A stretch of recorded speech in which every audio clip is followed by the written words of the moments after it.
Good evening, gentlemen of the league. It is 5 a.m. where I am. Because I've been hard at work for the last 6 hours since I got off work.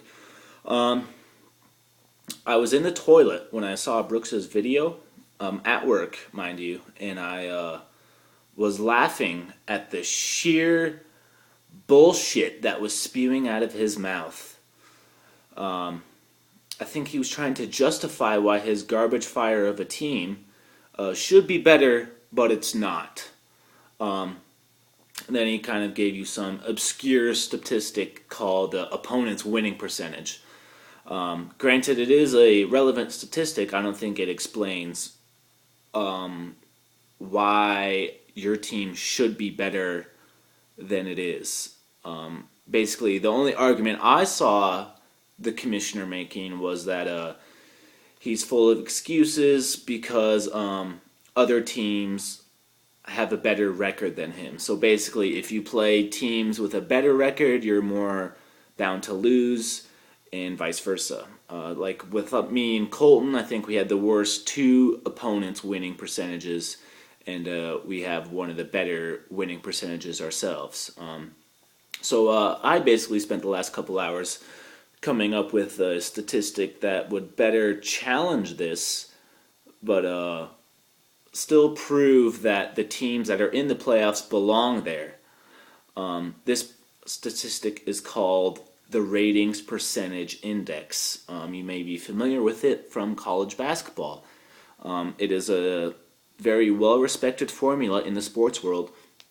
It basically involves three parts. 25% of it is going to be your own winning percentage.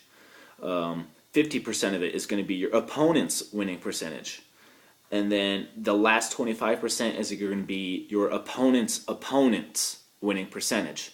When you put all these aspects combined, you come up with an RPI number. The higher, the better. All right? You following me? Alrighty. So, I basically came up with two versions of this. I had an unweighted one and a weighted one. I'll start with the weighted one. It's a little more simplified. The unweighted one, rather. I think I misspoke there.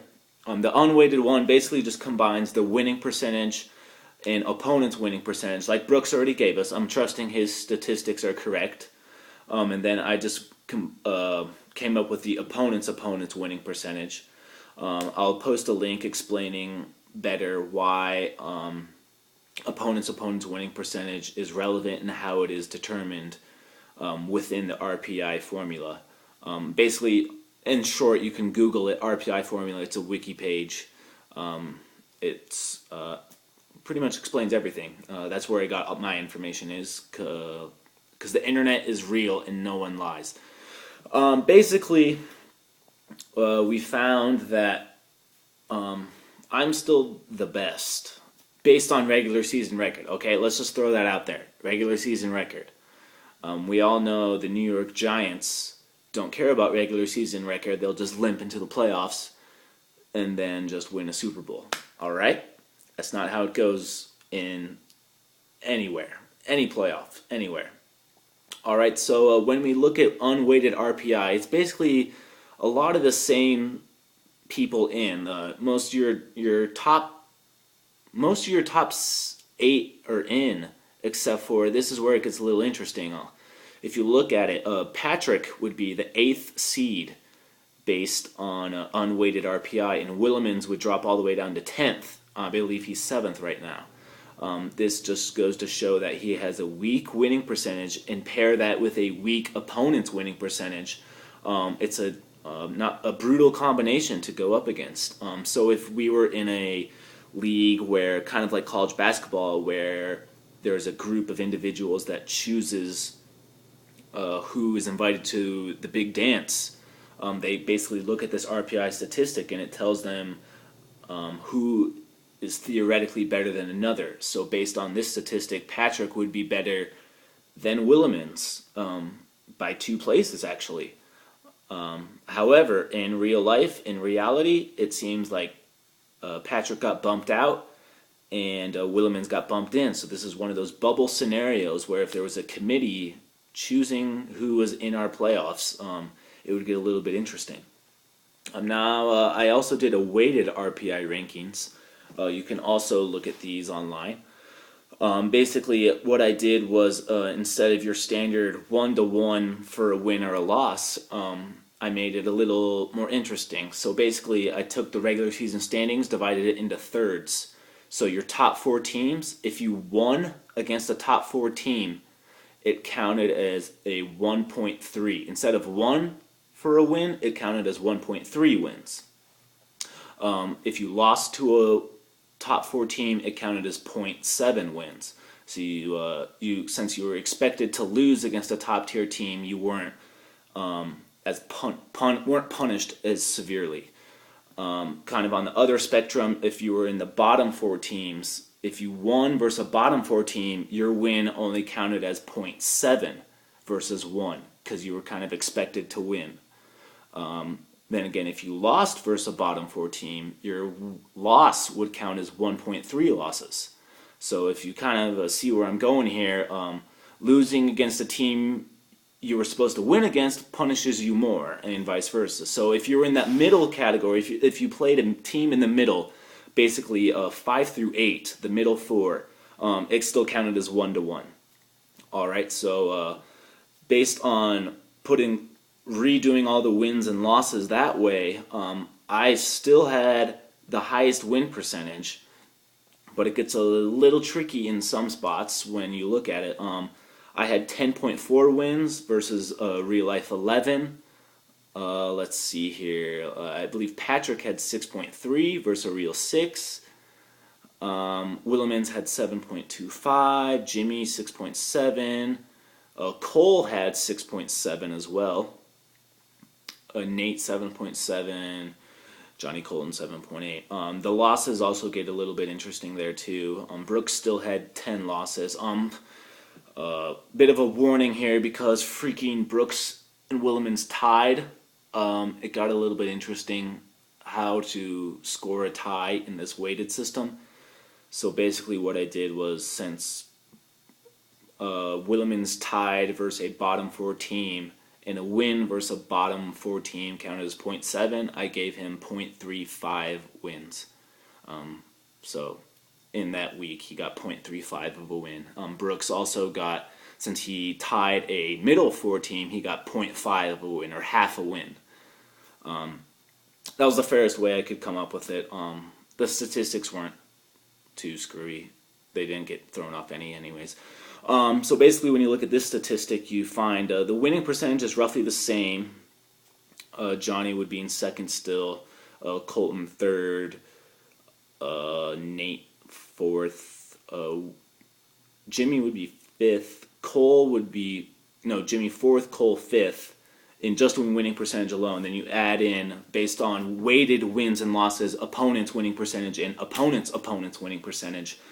You basically put all those together, get your RPI, and it gets really interesting, actually. I would be 1, Colton would be the 2 seed, Johnny would be the 3 seed, and Cole would be the 4 seed, surprisingly. He has a really good winning percentage with weighted wins and losses, pretty middle of the pack.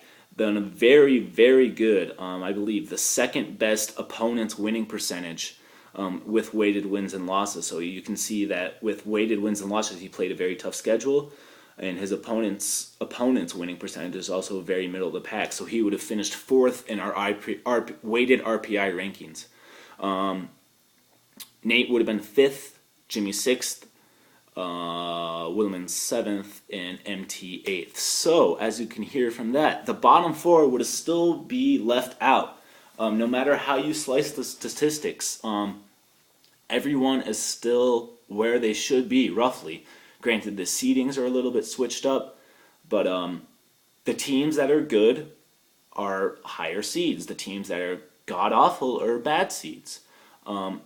It doesn't take statistics to really figure that out. I mean, if you just look at some people's teams, they're better than others. I can go ahead and look right now if you want me to, but just look at Colton's team. It is stacked right now. He's got Cam Newton, Adrian Peterson, Trent Richardson, Stephen Ridley, Calvin Johnson, Vincent Jackson, Greg Olson, Connor Barth. Literally every statistic, including defense, he has a top 10 player there.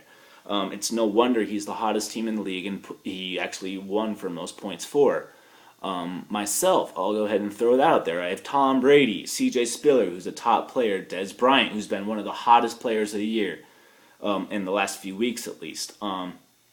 Granted, my team is very different from where it was before, but I had very good players, and I just suckered some of you losers into trading with me.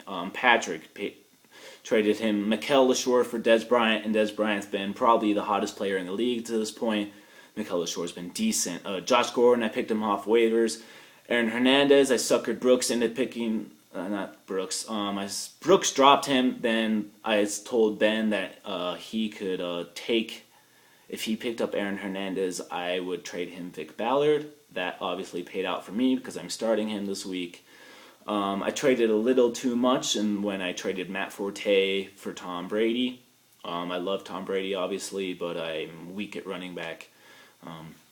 I can get into those details all day, but if you just look at the top teams, they have the top players. I mean, Brooks, how can you possibly justify why you should be a better team when you have Brandon Whedon at starting quarterback today? Granted, you do have RG3, but he's injury prone. You know this going in. You've known this since when he played the Falcons and got hurt. Basically, I traded you Matt Forte, and he's got to be your best running back, hands down. Ryan Matthews is one of the most overrated running backs. Wes Welker's had an up-and-down year. Greg Little, Darius Hayward-Bay. Your team's just not good. How can you try and justify why you should be better? Don't blame your opponents. Blame yourself.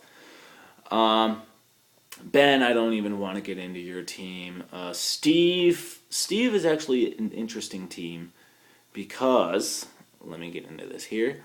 He has really good players on paper. Aaron Rodgers, obviously. DeMarco Murray, had he not got hurt, probably would have been a top 10, 15 running back. Alfred Morris, pardon me. Top 10 running backs, been really good. Randall Cobb, really good. Demaryius Thomas, fantastic this year. Martellus Bennett's kind of fallen off, but he's got really good players, just hasn't put all the pieces together, I guess. And sometimes, yes, you do get screwed by matchups, but that's fantasy football. So let's just remember, the good teams win, the bad teams lose. Brooks, I come from the school of thought that the good teams win, the bad teams lose. You came from the school of thought, I believe you stated in your video, that your opponents have a larger impact on the outcome of the matchup.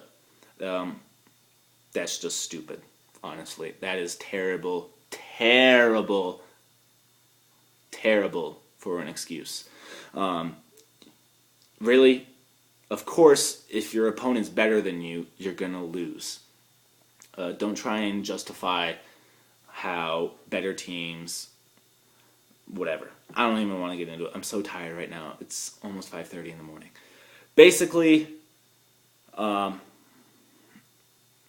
teams that are in it should have been in it based on the stats I gathered for you over the last 5 hours. I hope you appreciate it. All right?